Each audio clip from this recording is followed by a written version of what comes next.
और मैंने केवल एक ही साल यहाँ पे कोचिंग किया था। सब ये वीडियो देख के बहुत सारे बच्चों को जो डिमोटिवेट हो जाते हैं उनको भी एक मोटिवेशन मिलता है कि अगर इस छोटे से गांव से निकलकर इतनी विषम परिस्थितियों में ये आज नीट की परीक्षा क्लियर कर सकते हैं तो हम क्यों नहीं कर सकते। मेहनत करें, ईमानदारी से पढ़िए तो कामयाब होइए। हमें सब तो खेती से लड़कियों का पढ़ाई चुका है। ये बताइए आप कितने घंटे पढ़ाई करते थे, ईमानदारी से बताइएगा। ये रियल और वैसा नहीं है, ये मेरे हॉनेस्ट स्टूडेंट हैं जो जानना चाहते हैं रियल में आप कितने घंटे पढ़ाई करते थे। तो फ्री ऑफ कॉस्ट तैयारी कराई जाएगी।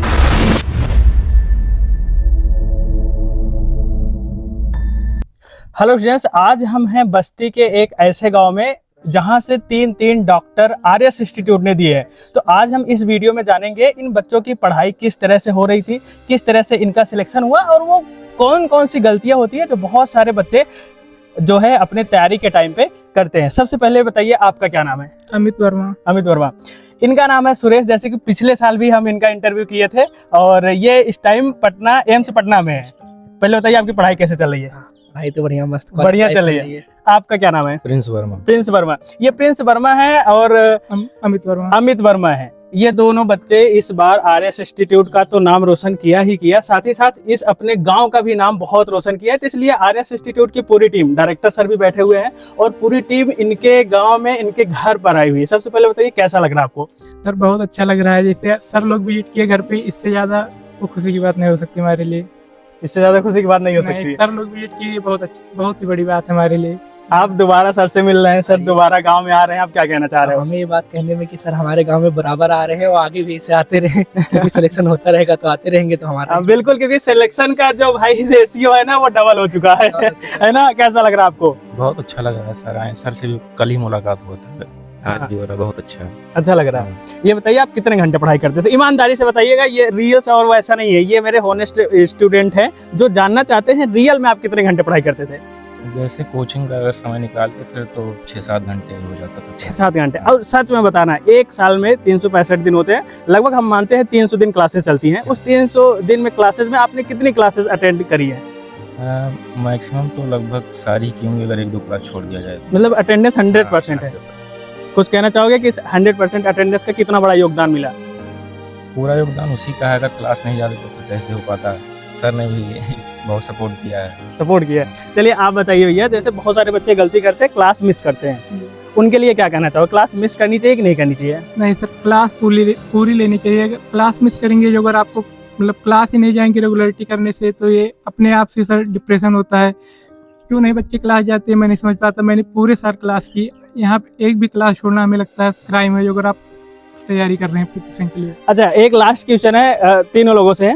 रिजल्ट के पहले क्या कॉन्फिडेंस था, रिजल्ट आने के बाद क्या कॉन्फिडेंस में क्या चेंज आया आपको। तो आप पूरा फुल कॉन्फिडेंस में लग रहे हैं, आप बताइए। नहीं सर, रिजल्ट के पहले पेपर दिया था, इसके पहले डर तो लगता है कि पता नहीं कि कितने कैसा रैंक आए, कैसे कट ऑफ जाए, पार हो या ना पार हो, इससे डर तो लगता है। लेकिन जैसे रिजल्ट आने के बाद जो ये पता लगता है सिलेक्शन हो गया, तो ये लगता है कि मतलब 80% 90% जो डर है वो खत्म हो जाता है, कॉन्फिडेंस अच्छे लेवल का हो जाता है। अब आप बताइए, सारी रियलिटी बताइए, क्योंकि अब एक साल आप जो है डॉक्टर बहुत कुछ सीख चुके होंगे, है ना। अब गांव में सब डॉक्टर बुलाते कि नहीं बुलाते।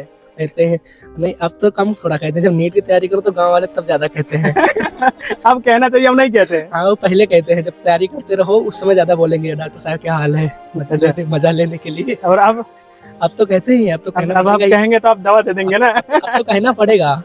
अब कहना पड़ेगा। चलिए लास्ट क्वेश्चन है। आर्यस इंस्टीट्यूट सर आए हुए हैं, है ना। सर को देख के नहीं, ऐसे आर्यस इंस्टीट्यूट के बारे में क्या एक हॉनेस्ट रिव्यू क्या देना चाहोगे, क्योंकि देखो रेशियो आपके गांव से ही जो है सिलेक्शन का रेशियो डबल हो चुका है। अब हॉनेस्ट रिव्यू तो यही दिया जाए तो हमें नहीं लगता इससे बढ़िया हॉनेस्ट रिव्यू और कुछ हो सकता है। हम 3 लोग साथ में खड़े हैं ऑलरेडी और आर्यस ने काफी अच्छा रिजल्ट दिया है, तो अगर जो रिजल्ट आर्यस दे रही है तो हॉनेस्ट रिव्यू यही है। फिर चलिए हम सर से पूछते हैं। सर बताइए, ऐसा क्या जादू करते हैं कि पहली बार जो है सुरेश का एम्स में हुआ, फिर इस बार जो है रिजल्ट डबल हो गया है। अगली बार सर क्या लगता है कि हमें इस बार यहाँ पे 3 दिख रहे हैं, अगली बार 6 बच्चे दिखेंगे। बिल्कुल, बस्ती के बच्चे वैसे भी मेहनती होते हैं। मैंने देखा बस्ती के बहुत सारे बच्चे सिलेक्ट हुए हैं। अभी एक हम लोग और गांव जाने वाले हैं। ये बच्चा वो कौन से गांव का सिलेक्ट हुआ है, महुआ पार ना, वहाँ भी जाने वाले। तो बस्ती के बच्चे मतलब बच्चों के अंदर कुछ अलग होता है, मेहनती होते हैं, तो मैं तो उन्हीं को क्रेडिट देना चाहूँगा। और मेरे पास तो मान लो अगर 4000 बच्चे हैं जिसमें से 100 बच्चे सिलेक्ट हो रहे हैं, तो उसमें जो 100 बच्चे सिलेक्ट हो रहे हैं उनकी वो मेहनत पूरी होती है। हम लोग तो सिर्फ एक रास्ता बता रहे हैं और उस रास्ते पे जो बच्चे जाते हैं तो मुझे लग रहा है क्रेडिट उन्हीं को देना चाहिए। और ये जो बच्चे हैं इन्होंने बहुत मेहनत करी है। मुझे लग रहा है जब पहले साल यहाँ तैयारी करने आए थे नहीं हुआ, दूसरे साल नहीं हुआ, तीसरे साल में 5 नंबर से रुका, तो लोग क्या बोलते थे तुम्हारे गाँव में क्यों जब आए थे? तो सच बताना क्या बोलते थे? मतलब सर गांव में तो यही होता है, जैसे जो अगर आपका हो गया लास्ट ईयर नहीं हुआ था तो यहाँ आए होगे, गाँव तो आए होगे, आए थे नहीं आए थे? आए थे। तो लोगों ने क्या बोला तुम्हें? मतलब सर जैसे गांव में आने के बाद 3 साल ड्रॉप हो गया तो उसके बाद जो कोई पूछता है कि ये कहना कि नहीं हुआ, ये बहुत अपने आप से गिल्ट महसूस होता है। लेकिन गांव में तो यही रहता है आधे लोगों को, जो अगर हुआ तो आपने पढ़ाई की, जो अगर नहीं हुआ नहीं की। Okay sir, thank you sir. चाचा हम आपसे पूछना चाहते हैं, पढ़ाई को लेके जो एक गांव में बताया जाता है कि वो माहौल नहीं है, लेकिन हम देख रहे हैं कि आपके गांव का जो माहौल है वो पढ़ाई में हमें बहुत अच्छा लग रहा है ना। बहुत सारे बच्चे, क्योंकि जिस तरह से जो है बच्चे पढ़ रहे हैं वहाँ तक पहुँच रहे हैं, ऐसा तो है नहीं वहीं पे डायरेक्ट 10th 12th यहीं से करके जा रहे हैं। तो पढ़ाई के माहौल को आप जो यहाँ पे जो स्कूल है उसके बारे में क्या कहना चाहेंगे, या किस तरह के यहाँ पे माहौल है? हमारे गांव में आज से नहीं, शुरू से जी। हम अपने बचपन से बता रहे हैं कि पढ़ाई के तरफ बच्चों का रुझान ज़्यादा रहा। यहाँ सब लोग बैठे हैं, हमारे बचपन के मित्र, हमारे गांव के, शायद शिक्षा से सब जुड़े हुए हैं। जी जी जी। सब ये शिक्षक ही हैं। जी जी। तो आने वाली जो हम लोगों के बच्चे हैं वो लोग भी इसी शिक्षा की तरफ ज़्यादा ध्यान देते हैं। नए जो बहुत सारे गार्जियन भी देखते हैं हमारे वीडियो को, उन गार्जियन को क्या कहना चाहते हो? वो कहीं ना कहीं अपने बच्चों को लेके इस तरह की चीज़ें, क्योंकि फीस थोड़ा कॉस्टली होती है और जो 1 साल का पूरा रहने खाने का खर्चा होता है वो भी महंगा होता है, वो बहुत मतलब थोड़ा सा डरते हैं। मैं उन लोगों से यही कहना चाहूँगा कि किसी तरह से, जी, जैसे हम लोग जो होते हैं सब कुछ बच्चों के लिए अधिक से ज़्यादा सब कंट्रोल इसलिए किया जाता है। जी, जी। कोशिश करते हैं, इनको चाहिए कि हम मोटिवेट करें आगे बढ़ाने के लिए और आगे की पढ़ाई के लिए जो हो सके यहाँ गांव में करें, बाकी इनको बाहर भेजने की कोशिश करें कि अगर यहाँ व्यवस्था नहीं तो बाहर व्यवस्था हो सकती है। आपके यहाँ जाने से हमारे यहाँ के बहुत बच्चे गए आ रहे थे, जी जी जी, अच्छा रिजल्ट बच्चों ने दिया। जी, तो ये सोचूंगा कि आगे भी बच्चे जाएँ और इसे आप सब लोग सहयोग करते रहें। ओके चाचा, थैंक यू। आप बताइए चाचा, जो है कि किस तरह से बच्चों को आप लोग घर पे मोटिवेट करते थे, क्योंकि ये नीट, अच्छा हाँ, तो ऑलरेडी वो तो एम्स में पहुंच चुके हैं, लेकिन बहुत सारे बच्चे जो नीट की प्रिपरेशन करते हैं उनको 1 2 साल 3 साल मिनिमम टाइम चाहिए ही चाहिए होता है। तो वो जो 3 साल चाहिए होता है वो किस तरह से आप लोग मैनेज करते हैं कि नहीं चलो ठीक है ये इस बार नहीं हुआ, अगली बार हम ट्राई करते हैं, कोशिश करते हैं? क्योंकि गाँव में क्या होता है कि सर उतना फाइनेंशियल प्रॉब्लम होती है। हाँ, गाँव में उतना ना है, लेकिन अच्छा लड़की अगर मेहनत करें, ईमानदारी से पढ़िए तो कामयाब होइए। हमें सब तो खेती से लड़कियन के पढ़ाई चुका है। हाँ, खेती निजी खेती गई कोनो ऐसा बहुत व्यापार ना है। हाँ, लेकिन अच्छा सब मेहनत की तो कामयाब होगी, बस यही बात। चलिए यहाँ कुछ गांव के लोग भी बैठे हुए हैं, हम इनसे भी जानते हैं। सर आप बताइए, आप तो गांव के प्रधान भी हैं तो यहाँ पे क्या है भाई, हम लोगों के लिए तो बहुत खुशी की बात है जी। हाँ, गांव में कोई भी बच्चा अगर इस व्यवस्था में पहुंच रहा है तो गांव में आने वाले जितने भी बच्चे हैं सब सोच बनाएंगे कि हमको ये करना है। आपके जो भी आप लोग शिक्षा दीक्षा दिए उसकी भी सराहना हम लोग करते हैं कि भाई अच्छा पढ़ाए, अच्छी व्यवस्था में लाए, तभी तो बच्चा हुआ। सही बात है। तो हम लोगों को बहुत खुशी है इस बात की।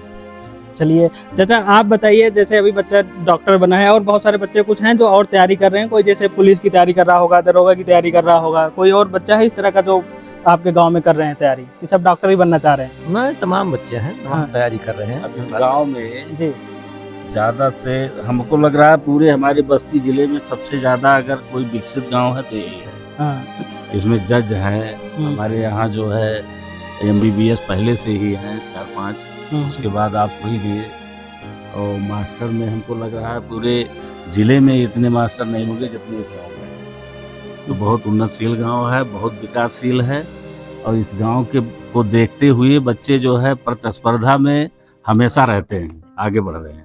Okay sir, thank you. तो बिल्कुल सर, इसीलिए आज ये गांव बहुत आगे है, और जिस तरह से सर ने बताया कि पढ़ाई को लेके एक अच्छा माहौल है, और हम चाहते हैं कि अगर आप इस वीडियो को देख रहे हैं तो हर एक गांव में पढ़ाई को लेके माहौल होना चाहिए। जैसे पूरे गांव के लोग मिलकर आज सपोर्ट कर रहे हैं, इसी तरह का अगर सपोर्ट हर गांव के हर एक बच्चे को मिलता है ना, तो हर एक बच्चा कहीं ना कहीं भारत में कोई ना कोई नाम जरूर करेगा। जैसे कि आप सभी को पता है कि हम बस्ती में हैं, और आज हम हैं धर्मेश के यहाँ। धर्मेश ने भी आरएस इंस्टीट्यूट से अपनी नीट की तैयारी कंप्लीट किया और अच्छी रैंक के साथ आज उनको एक अच्छा कॉलेज मिल रहा है। हमारे साथ हैं आरएस इंस्टीट्यूट के एमडी सर शोभित सर भी हैं और धर्मेश भी हैं, और इधर दिखाइए पूरे धर्मेश की फैमिली भी है और गांव वाले भी हैं। एक जो किसी भी परीक्षा की तैयारी करने के लिए कोई भी स्टूडेंट जब बाहर जाता है और एक सक्सेस होके जब वापस आता है तो केवल परिवार ही नहीं, पूरा गांव, डिस्ट्रिक्ट एंड यूपी का और भारत का एक अलग ही माहौल होता है, नाम होता है। आज हम जानेंगे कि किस तरह से पढ़ाई की इन्होंने, क्या क्या प्रॉब्लम आई, फेस किया इन्होंने, क्योंकि एक छोटे से गांव से निकल के जाना, नीट जैसे जहां पर लाखों बच्चे परीक्षा देते हैं और उस लाखों बच्चों में से हजारों में रैंक आना, ये अपने आप में एक बहुत बड़ी बात होती है, क्योंकि वो सारी बेसिक सुविधाएं बच्चों को नहीं मिल पाती है जो एक बड़े शहरों में बच्चों को मिलती हैं। लेकिन इस परिस्थिति में भी बच्चे लगातार मेहनत करते हैं और वो डीमोटिवेट नहीं होते हैं, क्योंकि इन सब ये वीडियो देख के बहुत सारे बच्चों को जो डीमोटिवेट हो जाते हैं उनको भी एक मोटिवेशन मिलता है कि अगर इस छोटे से गांव से निकलकर इतनी विषम परिस्थितियों में ये आज नीट की परीक्षा क्लियर कर सकते हैं तो हम क्यों नहीं कर सकते। सबसे पहले सर हम आपसे पूछना चाह रहे हैं, आज आप पूरे बस्ती में लगभग 5 से 6 डॉक्टर जो है दे दिए इसी साल 2026 में, आपको कैसा लग रहा है? सर मुझे तो अच्छा ही लग रहा है कि जितने ज़्यादा डॉक्टर्स बने, और मैं तो चाहता हूँ हर गांव का बच्चा डॉक्टर बने, वो भी आरएस से तैयारी करके। तो बस उसी लिए काम कर रहे हैं, मेहनत कर रहे हैं, और हमारे बच्चे भी अब बहुत अच्छे आ रहे हैं, मेहनती। तो बच्चों का भी मैं बोलूँगा कि पूरा क्रेडिट इन्हीं को जाता है, मेहनत कर रहे हैं बच्चे। मेरा तो सपना है हर गांव का बच्चा डॉक्टर हो आरएस से तैयारी करके। और मैं एक बात और क्लियर कर देना चाहता हूँ, काका जी में आप बैनर पोस्टर बहुत देखते होंगे टॉप रैंक में, लेकिन ये चीजें जो आज मैं आपको दिखा रहा हूँ ना, ये जो जेन्युइन चीजें दिखा रहा हूँ ना, ये आपको कोई नहीं दिखा पाएगा, है ना। तो आप पहले बताइए, आप अपना नाम बताइए और परिचय दीजिए, और आपने किस कोचिंग से तैयारी करी है? सर मेरा नाम धर्मेश विक्रम है और मैं बस्ती डिस्ट्रिक्ट का रहने वाला हूँ। मेरे गांव का नाम महुआ पार है और मैंने आरएस इंस्टीट्यूट से पढ़ाई की है, और मैंने केवल एक ही साल यहाँ पे कोचिंग किया था। और यहाँ सर टॉप की फैकल्टी है, अच्छे टीचर हैं, और सारे बच्चों का डाउट क्लियर कराया जाता है अच्छे से। क्लास में अगर किसी को नहीं समझ में आता तो बाहर उसे अच्छे से भी समझाया जाता है, और मोर क्वेश्चन प्रैक्टिस। और सर सारे सब्जेक्ट बहुत अच्छे से पढ़ाए जाते हैं और कॉन्सेप्ट क्लियर रहता है। हम आपसे एक क्वेश्चन पूछना चाह रहे हैं कि जैसे आरएस इंस्टीट्यूट में बहुत सारे टीचर हैं, लेकिन मैंने सुना है कि आपके ही गांव से कोई ऐसा टीचर है जो आरएस इंस्टीट्यूट में है? सर हमारे ही मतलब टाउन एरिया के अब्दुल सर हैं, जो हमें सबसे पहले उन्होंने गाइड किया, और उन्हीं के थ्रू हम आरएस में गए। सर उनका बहुत बड़ा योगदान है। और बायोलॉजी में अगर 83 क्वेश्चन सही कर पाया तो वो अब्दुल सर का ही आता है। उसमें बहुत अच्छे कॉन्सेप्ट क्लियर कराते हैं। उनके नोट्स इतने क्लियर हैं कि सर आपको मतलब एनसीईआरटी भी रिवीजन करने की जरूरत नहीं, अगर आप नोट्स अच्छे से रिवीजन कर लेते हैं। और अच्छे से क्वेश्चन प्रैक्टिस, काफी अच्छे क्वेश्चन प्रैक्टिस आरएस में होते हैं। सारे टीचर अच्छे क्वेश्चन प्रैक्टिस कराते हैं। फिजिक्स केमिस्ट्री में साउथ सर हैं, वो भी कॉन्सेप्चुअल हर एक तरीके से पढ़ा रहे हैं, इंटेक्स क्वेश्चन करा रहे हैं, एनसीईआरटी को निचोड़ के रख दे रहे हैं, और सारे डाउट भी क्लियर कराते हैं सर। इसलिए आरएस अच्छी टॉप फैकल्टी है। देखिए, जैसे नीट जैसे टफ एग्जाम में केवल एनसीईआरटी अपने आप खुद से पढ़ना ये तो अच्छी बात है, लेकिन सही गाइडेंस मिलना ये अपने आप में एक बहुत बड़ी बात है। इनको सही टीचर मिले हैं, सही गाइडेंस इनको मिला है, तभी आज ये अच्छे से एग्जाम क्लियर कर पाए हैं। आप मम्मी हैं, चाची आप बताइए आपको कैसा लग रहा है? हमको बहुत बहुत बढ़िया लग रहा है। बढ़िया लगा था? सब ठीक है? हाँ सब ठीक है। जैसे कोई दिक्कत होगी, अभी आपको दूसरे डॉक्टर के पास जाना पड़ रहा था, तो अब तो आपका घर में इलाज हो जाएगा। हाँ, अरे हम तो यहाँ से लखनऊ इलाज करवाते है, फुल सोथिया है। अब आपको लखनऊ ना जाके पड़ी। कैसा लगा है? बढ़िया लगा है। बढ़िया लगा। गांव में क्या माहौल है? बढ़िया माहौल है। बढ़िया माहौल है, सब खुश हैं? हाँ सब खुश है। दवा वाह भाई अब घर में सबको फ्री में होगा कि इन लोगों से भी फीस लोगे? नहीं सर, सबके लिए फ्री है। फ्री है? हाँ। है ना, गांव वालों के लिए? सबके लिए सर, कोई भी आए, जरूरतमंद के लिए ही डॉक्टर बना जाता है। जो जिस परिस्थिति से निकलता है वैसे वो समझता है सर। नमस्कार। चलिए ठीक है, अच्छा लगा। और इस वीडियो को देख के आप लोगों को भी अंदर एक मोटिवेशन आया होगा कि अगर आज हम इस बस्ती के छोटे से गांव में आए हैं तो हम आपके यहाँ भी आ सकते हैं। आप मेहनत करते रहिए, कोई भी डाउट है दिए गए नंबर पर संपर्क करिए। और मैं लास्ट में एक पर्सनली बोलना चाह रहा हूँ, अगर आप दिए गए नंबर पर ना संपर्क कर पाए तो आप आरएस इंस्टीट्यूट में आइए और शोभित सर के पास आइए। सर ने बोला है बहुत सारे वीडियो में, किसी भी बच्चे को प्रॉब्लम है ना तो एक बार सर से पर्सनली मिले। आपकी पढ़ाई पैसे को लेके या किसी भी प्रॉब्लम को लेके नहीं रुकेगी। क्या कहना चाहेंगे सर? नहीं बिल्कुल, अगर कोई बच्चा ऐसा है जो जिसके घर में नहीं पैसे देने की वो है कि नहीं मैं ऑफलाइन तैयारी नहीं कर पाता हूँ कानपुर में जाके, तो मेरे को कॉल कर सकता है। मेरी टीम आएगी, रिसर्च करेगी। अगर लगता है कि हाँ आपके पास पैसा नहीं है, कोई जेन्युइन प्रॉब्लम है, तो फ्री ऑफ कॉस्ट तैयारी कराई जाएगी नीट की। Okay sir, thank you.